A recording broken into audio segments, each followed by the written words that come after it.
Assalamualaikum warahmatullahi wabarakatuh. Selamat pagi anak-anak semua. Apa kabar kalian? Mudah-mudahan selalu sehat dan dalam lindungan Allah Subhanahu wa Ta'ala. Di pertemuan yang kali ini, Ibu akan menjelaskan tentang level dan bola lantai pada gerak tari. Ini adalah materi terakhir untuk di bab 3 ya. Untuk minggu depan kita sudah mulai PTS, jadi ini adalah materi terakhir untuk bahan kita PTS, seperti itu. Langsung saja untuk pada materi pada pagi hari ini, level dan pola lantai pada gerak tari. A. Pengertian level. Level itu sendiri adalah tinggi rendahnya gerakan yang dilakukan dalam tari. Jadi, misal dalam sebuah tarian itu tidak ada level atau hanya datar saja, tidak ada tinggi rendahnya, itu akan terlihat monoton sekali, ya. Jadi tarian itu seperti tidak ada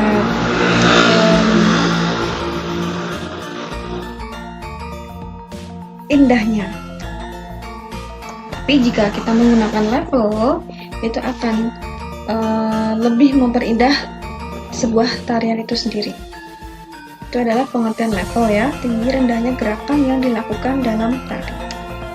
Nah, kemudian dalam level sendiri itu ada macam-macamnya. Ada 3 di sini ya. Ada level tinggi, kemudian ada level sedang, dan yang terakhir adalah level rendah. Di sini akan kita coba jelaskan masing-masing dari pengertian macam-macam level ya. Nah, untuk yang pertama itu adalah level tinggi.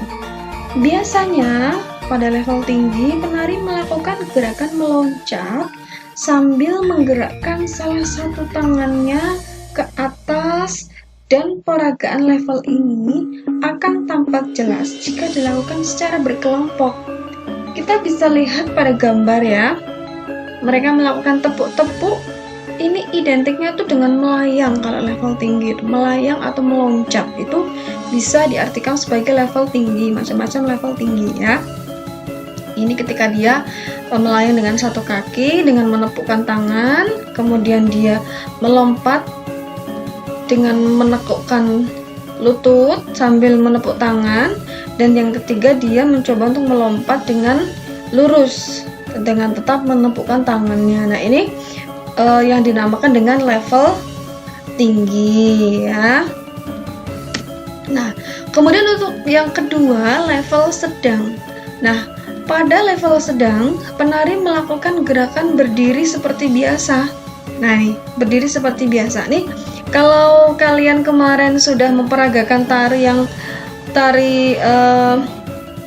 gerak tari kaki, dasar kaki, ada yang kemarin mendak ya nak ya. Nah, ini termasuk mendak, itu adalah termasuk level sedang. Nah, ini mendak ya. Kemudian seperti ini juga masih dalam rendah ya. Nah, tidak berdiri, tidak juga duduk. Nah, ini pada level sedang, penari melakukan gerakan berdiri seperti biasa. Level medium atau level sedang, jika dilakukan dalam kelompok secara terus-menerus, akan terkesan monoton ya. Nah, oleh karena itu, level ini harus divariasi dengan level lain jika dipakai dalam peragaan tari secara berkelompok. Kalau untuk level sendiri itu memang identiknya dengan tari kelompok.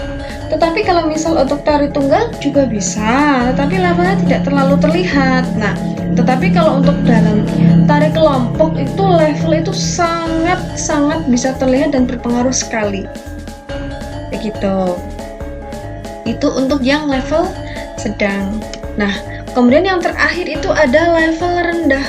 Nah, contohnya pada gambar seperti ini ya. Pada level rendah, penari melakukan gerakan jengkeng atau duduk. Ini juga sudah Ibu jelaskan pada materi sebelumnya. Jika kalian kan kemarin sudah melakukan gerak dasar kaki kan ya, ada jengkeng, kemudian ada duduk. Nah, itu termasuk dalam level rendah. Ya, level rendah begitu. Nah, sama seperti level sedang. Nah, level sedang, level rendah juga harus dibuat bervariasi ragam gerakannya dengan permainan penggunaan ruang gerak dan penggunaan tenaga yang diberi aksen-aksen gerak. Pada dasarnya jika sebuah level itu hanya dilakukan hanya dilakukan misalnya rendah, terus tinggi, terus atau sedang, terus itu terkesan monoton. Tetapi jika level tersebut dikombinasikan, misalnya untuk yang pertama kita menggunakan level tinggi, nah kemudian kita ganti gerakan menggunakan level sedang. Nah, yang terakhir untuk penutup kita menggunakan level rendah. Nah, di situ kombinasi-kombinasi dari ketiga macam level itulah bisa memberikan tarian itu semakin menarik ya. Kesannya itu tidak monoton dan untuk penonton yang menyaksikannya pun juga semakin terhibur dengan apa yang disajikan oleh para penari seperti itu. Nah, tadi itu adalah pengertian pola lantai dan macam-macam pola lantai. Level. Nah, sekarang untuk pengertian pola lantai. Dalam buku Tari Tradisi Melayu, Eksistensi dan Revitalisasi Seni tahun 2016, karya Muhdi Kurnia, pola lantai adalah sebuah garis atau pola yang dibentuk sebagai cara bagi penari dalam berpindah, gerakan atau bergerak maupun bergeser ke posisi untuk penguasaan panggung. Garis atau pola yang dimaksud adalah pola garis maya yang dibuat penari ketika melakukan gerak tari. Nah, yang dimaksud dengan adalah sebuah garis ini tidak serta-merta kita membuat garis di atas panggung, begitu tidak ya? Tidak seperti itu. Yang dimaksudkan dengan sebuah garis atau pola itu adalah garis maya. Jadi kita kira-kira. Jadi misal untuk gerakan pertama, nanti pola lantainya lurus. Kita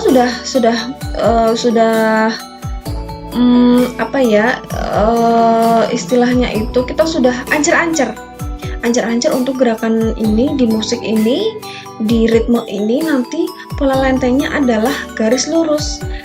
Nah, lurus tersebut, kemudian setelah lurus kita agak melengkung. Nah, itu sudah ada di pikiran kita gitu ya, di awang-awang kita seperti itu. Nah, jadi ketika menari, ketika ganti irama, kita langsung bisa gitu lurus, kemudian lengkung seperti itu. Jadi bukan berarti nanti di panggung itu kita garis gitu ya, garis lurus, garis lengkung atau bikin lingkaran gitu, tidak seperti itu. Dan ini sangat membantu penari untuk lebih bisa membuat level ya. Jadi kesinambungan, jadi saling berinteraksi seperti itu. Nah, ternyata pola lantai pun juga ada fungsinya. Nah, fungsi pola lantai itu adalah untuk menata gerakan tarian yang selaras atau kompak antar anggota penari. Pola lantai dibuat untuk memperindah pertunjukan karya tari.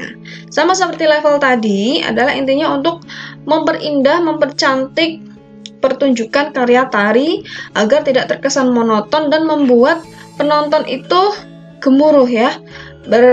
Memberikan tepuk tangan yang ramai gitu. Itu tandanya adalah pertunjukan tarian kita bagus dan membuat mereka terpesona seperti itu ya, dengan adanya pola lantai dan level yang kita berikan atau kita masukkan dalam pegelaran tari yang kita buat begitu.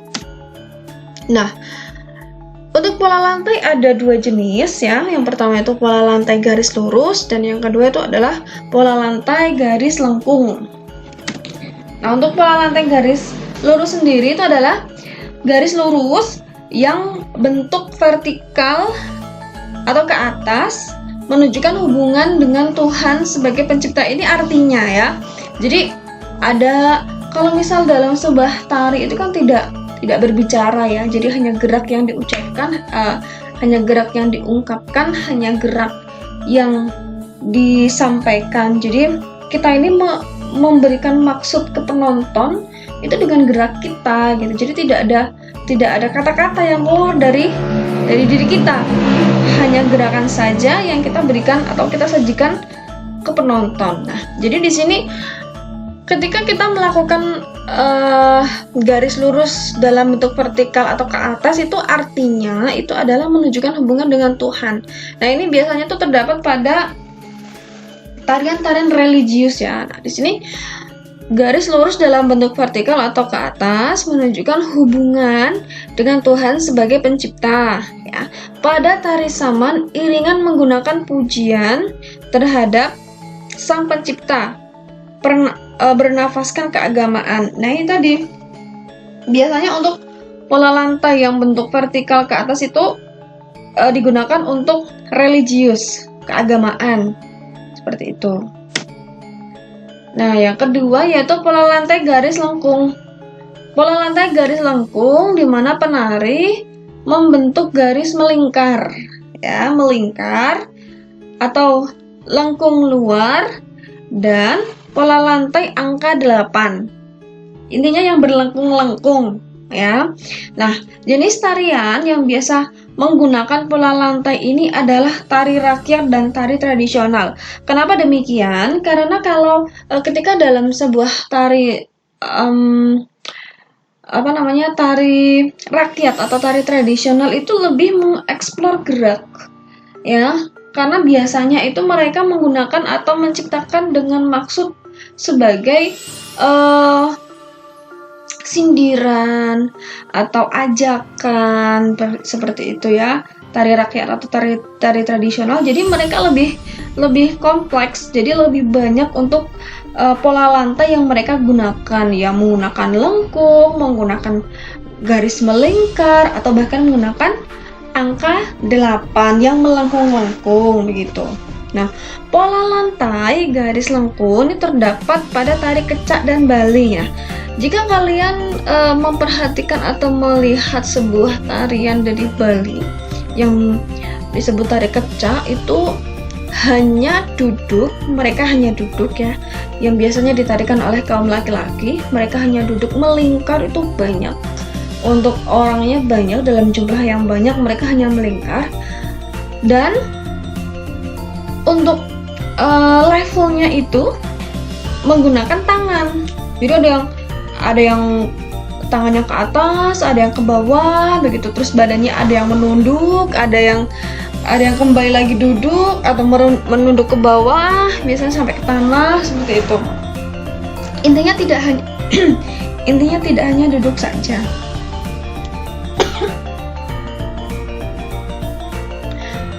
Pola lantai garis lengkung terdapat pada tari kecak di Bali yang membentuk sebuah lingkaran. Atau ada juga tari rejang dewa dari Bali juga menggunakan pola garis lengkung. Nah, ternyata ada tujuan dibentuknya pola lantai itu. Apa saja sih tujuannya? Yang pertama itu ada 5 ya. Untuk membuat penari tidak bertabrakan dengan penari lainnya, sehingga letaknya sinkron atau sesuai. Tidak bisa kita bayangkan ya, jika misal kita menari itu, ayo semua gerudukan, yang penting gerak, yang penting ketika ada lagu kita bergoyang, kita bergerak. Wah, sangat disayangkan sekali dan pasti akan bertabrakan. Tidak ada pola lantainya, tidak ada levelnya, seperti itu. Nah, tujuannya adalah untuk dibentuk pola lantai ini agar tidak bertabrakan dan sehingga letaknya itu sinkron atau sesuai, seperti itu. Nah, untuk yang kedua, untuk membedakan gerakan antar seni tari satu dengan yang lainnya. Misal dalam perlombaan, dalam perlombaan pergelaran tari misalnya. Untuk kelompok pertama, tari kerakyatan. Kemudian yang kedua, tari tradisional. Di antara kedua tarian tersebut pasti ada beda dalam pola lantai. Nah, di sini yang membedakannya seperti itu. Untuk pola lantai sendiri itu adalah tergantung dengan kreativitas pencipta tarinya. Jika dia sangat banyak ide atau kreatif ya, pasti pola lantai yang akan dia gunakan dalam sebuah tarian itu sangat bervariasi begitu, dari gabungan dari beberapa pola lantai. Nah, di situ yang bisa membedakan antara tarian satu dengan tarian yang lainnya. Kemudian untuk yang ketiga, membuat sebuah tarian tampil menarik. Jelas, jika tidak ada pola lantai, semuanya bertabrakan, tidak sesuai, gerakannya tidak diatur, barisnya tidak diatur, pasti tidak akan ada menarik-menariknya. Dan para penonton pun juga tidak akan tertarik begitu. Sehingga pola lantai tersebut bertujuan untuk membuat sebuah tarian tampil lebih menarik begitu. Nah, untuk yang keempat, membuat penari bisa tampil atau terlihat secara keseluruhan oleh penonton. Misal seperti ini, dalam sebuah tarian ada 8 orang yang menarikan. 8 orang tersebut pola lantainya 4 gitu. Untuk yang di belakang biasanya tidak terlihat secara keseluruhan dari kacamata penonton. Nah, oleh sebab itu dibikin pola lantai, misalnya pola lantai melengkung. Jadi jejer baris 8 tapi ada bentuk lingkaran, setengah lingkaran seperti itu. Nah, akan bisa terlihat semua dan kemudian lebih terlihat menarik dan indah begitu. Atau yang lainnya dipadukan dengan level seperti itu. Jadi untuk penonton pun juga bisa lebih melihat secara keseluruhan mana sih penari. Mungkin ada yang dikenal dari penari tersebut oleh penonton. Jadi itu teman saya, itu adik saya, itu kakak saya, seperti itu. Jadi bisa terlihat secara keseluruhan oleh penonton. Apalagi biasanya kalau misal kita pementasan dalam tari gitu ya, biasanya kan menggunakan stage itu kan lebar, kemudian penonton agak berada jauh ke depan. Jadi memang harus digunakan pola supaya mereka terlihat keseluruhan begitu. Untuk yang terakhir, yang kelima, yaitu penari dapat menguasai panggung. Tidak dibayangkan jika misal hanya melengkung saja, dia hanya di tengah saja, tapi ada garis lurus, tapi garis lurusnya membentuk diagonal. Garis lurusnya membentuk diagonal ke kanan, ke kiri, atau menghadap ke belakang, atau seperti apa gitu. Jadi untuk dalam sebuah panggung tersebut terpijak semua atau bisa menguasai panggung. Jadi panggung itu tidak sia-sia. Kalau misal panggungnya sudah lebar tapi untuk penguasaan pola lantainya tidak bagus, ya percuma. Jadi sia-sia saja panggung besar tersebut, sangat disayangkan seperti itu. Nah, ini dia ada beberapa 5 untuk tujuan dari pola lantai itu sendiri. Nah, Ibu kira cukup untuk materi pada pagi hari ini ya. Kita sudah bahas semua. Mudah-mudahan apa yang Ibu sampaikan ini bisa diterima oleh anak-anak semua ya. Tadi dari pertama kita mulai dari level dan pola lantai pada gerak tari. Ada pengertian level itu sendiri apa ya, tinggi rendahnya gerak yang dilakukan dalam tari. Nah, kemudian ada macam-macam level tari, tinggi, sedang, rendah. Di sini semua ada pembahasannya apa itu level tinggi dan juga ada contoh gerakannya. Kemudian untuk level sedang juga demikian. Pun dengan yang level rendah ada semua, ada contohnya, ada pengertiannya, dan di sini ada pengertian pola lantai, ada fungsi pola lantai itu sendiri, ada jenis-jenis pola lantai, termasuk pengertiannya pola lantai garis lurus, pola lantai garis lengkung, dan tujuan dibentuknya pola lantai ya. Mudah-mudahan untuk materi level dan pola lantai pada gerak tari ini bisa diterima oleh anak-anak semua. Dan ini adalah materi atau bab terakhir ya untuk besok kita menjelang PTS. diperhatikan secara baik-baik, dipelajari baik-baik. Bukunya di halaman 164 juga kalian baca, kalian pahami. Kemudian untuk yang di LKS-nya juga. Mudah-mudahan besok untuk PTS-nya bisa berjalan dengan lancar dan kalian semua bisa menjawab semua soal dengan baik dan benar ya. Terima kasih untuk kesempatan pada pagi hari ini. Tetap jaga kesehatan dan patuhi protokol kesehatan. Selamat pagi dan wassalamualaikum warahmatullahi wabarakatuh.